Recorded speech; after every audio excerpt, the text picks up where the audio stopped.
Okay, everybody, this is the second part of drying herbs and harvesting herbs.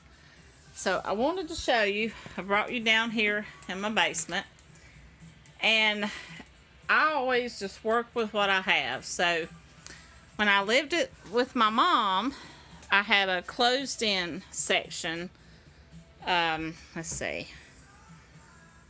about this big, as big as this little bookshelf, for my herbs, and they were smaller.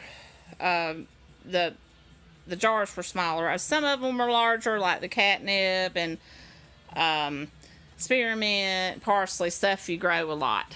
So what I do is I save glass jars. Now it seems herbs do better in glass jars.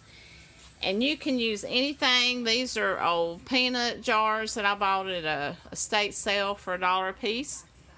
And I bought these jars from a herb store that they had them for $1. They didn't want them anymore. They hold a lot, so I make some teas. I used to sell some herbs at a flea market, so that's why I have so many large jars. So I'm having to kind of consolidate things now. And sometimes I get a little messy, because in the season it's really busy, but I'm trying to start to make things look better. Now I don't print things out, but I've started to use these, you can get as elaborate as you want. I have these little pieces of paper got at Hobby Lobby, or you just use whatever, and sometimes you can see I'll scratch out one thing and put in something else, just whatever you like. I have used coffee cans. They do work, but my favorite is pickle jars. Now you have to rinse them out and let them air out, and the pickle scent will not stay there forever. Also, these little jars work really good, like stuff you, the Tostita jars. You get, cheese sauce, and you get your can't think, your dipping sauce, all that kind of stuff. Your chipotle sauce, just also, if I can think. So use what you got. And then I bought these other jars for like 50 cents. So what I do, I gather my herbs up, and I'm in a basement. Herbs need to be somewhere cool and dry. And this stays pretty dry. It's in the dark. You don't need herbs in direct sunlight. And I wanted to show you how all the ladies loved my baskets. So I was going to show you. I got another basket. And I got more baskets, because sometimes I have lots of herbs, and I will show you these other baskets. You have to ignore the mess back here. I have some other baskets. I think I'm going to have to probably get rid of some baskets. I have plenty of baskets. All the ladies like the baskets. So, anyway. I get them at yard sales, thrift shops. And so, I get all kinds of sizes. I got little baskets. I got big baskets. And as you can see, now I drank this sparkling ice, and there's some herbs that I just have a little bit of. So you don't need a big basket. That kind of takes up space. So I've just started using these little small cardboard things, because I drink them every week. So I thought, well, I'll just reuse those. Or sometimes if I just have, like, I dried some peppers, I use like these little plastic containers. Whatever you want to do. You can get elaborate or just reuse stuff to help the environment.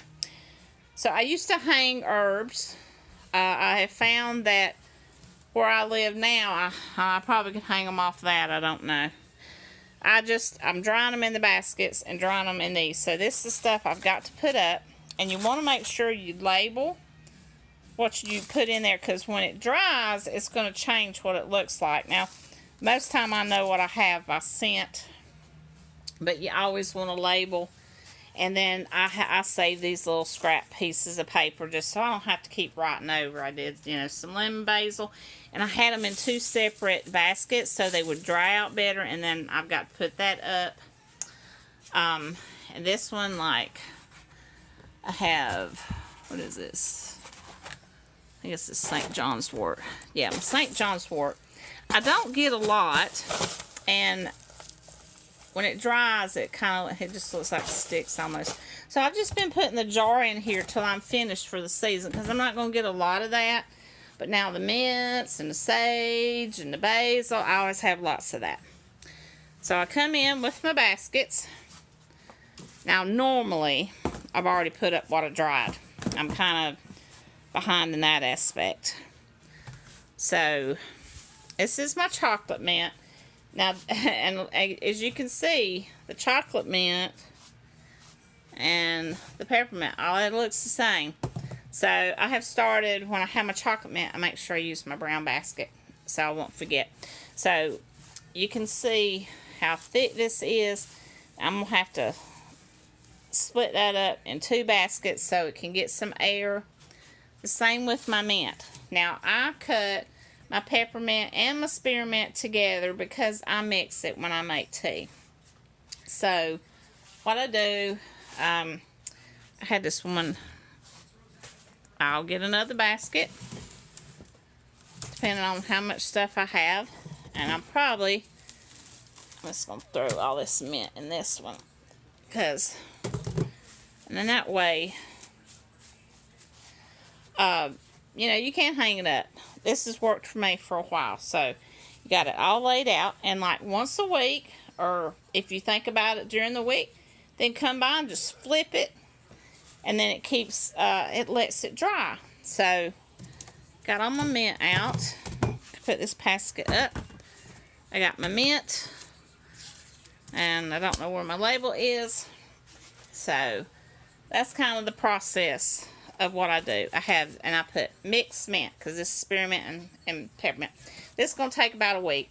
The sage will take a little over a week. This is kind of what I do, and everything's the same process. I have the chocolate mint, throw the label in there. Oh, I gotta get a bigger basket. I gotta spread that out. I'm gonna put this up. So anyway, I label what I have. And then I had lemon basil. And what I used to do, bouncing you all around.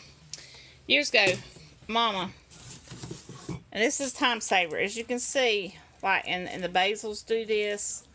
Lemon basil, after it dries, now you can see it, and Mama calls it skinning. She'd skin all this off. And you can do that. It does take some time. Sometimes I'll try to do that in the basket. If I have time, you can just sit and kind of crush it up. And then the big parts come off. That's what I do. And then that way it don't take up so much time. But when you put your herbs in the jars, do not crush them until you're ready to use them. Because, if I can talk correctly, this is last year's sage. I've been using this. It smells just as good. And I try to rotate my sage. I've got this year's sage, even though I don't have it marked really clearly. It's this year's sage kind of mixed up with that. Because I've been running out of jars. Don't crush it until you're going to use it. And it'll stay fresh for a couple of years. Especially if it's in the glass jars. It really helps. A lot of times, instead of going through the whole skinning process, and sometimes I'll try to pull off some big pieces. And then that way you don't have so much to cram in the jar. And you can cram the stuff in the jar. That's not going to hurt it. Then you go over here, and I got my lemon basil. So, big thumb in the way. I'm trying to do everything one-handed. Because I do have a camera, and I've got to get a memory stick. Or not a memory stick. A memory, whatever it is. Some kind of little memory stick for it. And then, hopefully, things get better. So anyway, you don't have to, if the sticks are in here, it ain't going to matter. It just depends on if you want everything perfect. But I have, as you can see, so many herbs. I do not have time to go through all this. Now, when I was living with my mom, like I said, she would help me. And that kind of helped that. So, since we're not living together now, I got to do it this way. So I kind of bounced you around. So then I got my lemon balm in here, empty this basket, and then I can, and I have to clean up. Of course, dried herbs make a mess. So I'm down here in the basement. After you mess with dried herbs, you're going to have to sweep, I can tell you that. And see, you'll have to clean up. So wherever you want to do it, but just keep them dry and cool. And they'll last you a couple years. Hoping you can see that. I'm done with that. And if you get a little herb mixed up with another herb, it's not the end of the world. So anyway, I have that. I've got some herbs that I bought. What is this? Oh, no, that's what I grew. My chamomile. And it wasn't a lot, so put that in a little jar. And then I buy some different herbs sometimes, but you just want to make sure you label everything, and because I mix up different teas and stuff. So since I have this basket's empty, I really need to dump it. You'll have to excuse the mess back here. This is our working area. I'm bouncing you all around. Bounce around with me, because I'm doing everything one-handed. And then I take my chocolate mint, and then I want to make sure that it's got plenty of air. So now this one's got plenty. It's not real thick, so there's chocolate mint for that one. Now I'm going to clean up my mess, and I'm going to label this.